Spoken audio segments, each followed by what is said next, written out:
La pensée économique arabo-musulman.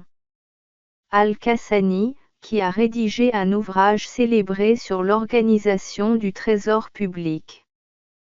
Kadiabiyala, qui a rédigé un ouvrage intitulé La loi de l'iltibas ou la loi du contrôle des prix.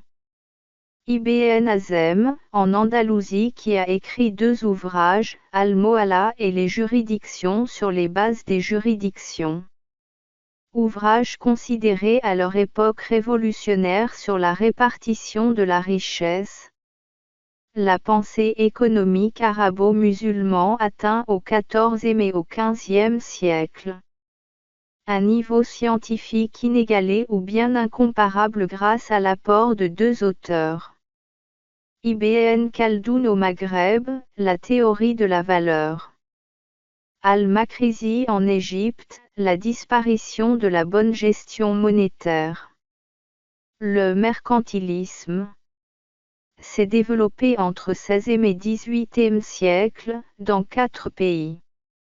L'Espagne, l'Italie, l'Angleterre et la France. L'objectif principal du mercantilisme est de procurer à l'État le maximum d'or et d'argent source, selon eux, de la richesse des nations. À la suite de la découverte des mines américaines, plusieurs auteurs de l'époque pensaient que la richesse des États provenait de l'accumulation des métaux spéciaux. Ils ont vu le jour à la suite d'une triple révolution. Révolution matérielle. Afflux d'or et d'argent.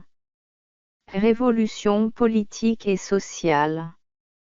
Constitution des États nationaux européens et l'apparition de la propriété privée. Révolution intellectuelle et morale, renaissance des arts et réformes religieuses. Jean Bodin, qui a vécu, connu, dans la 2e moitié du XVIe siècle. Il est le premier à formuler une théorie quantitative de la monnaie, soit à mettre en évidence la relation existe entre la masse monétaire et la quantité des produits en circulation. William Petty, auteur anglais, il a inventé la statistique qu'il appelle l'arithmétique politique, il est le premier à calculer le revenu national.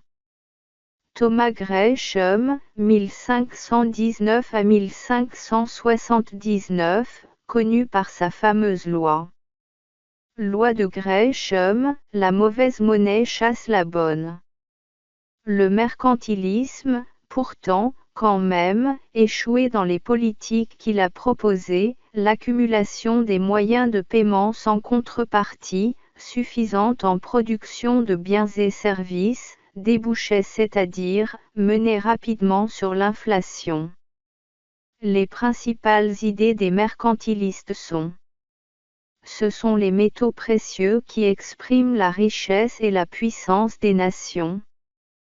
Pour accroître la richesse, il faut accroître les métaux spéciaux, cet objectif ne peut être atteint que grâce au commerce extérieur, c'est-à-dire grâce à une balance commerciale excédentaire.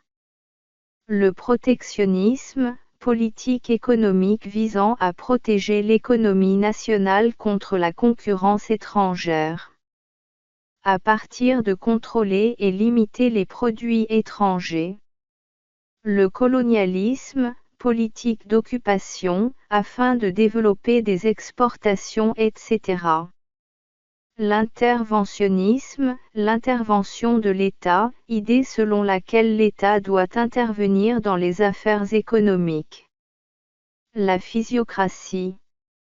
Les physiocrates élaborent une nouvelle théorie en réaction au mercantilisme.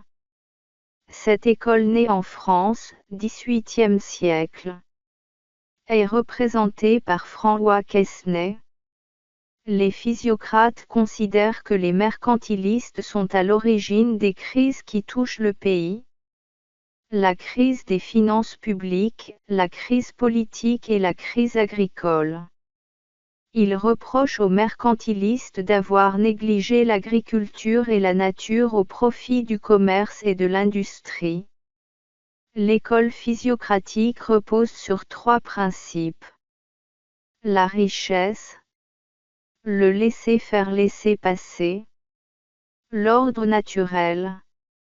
Pour la richesse, les physiocratiques considèrent que la richesse d'un pays consiste à la richesse de tous ses habitants.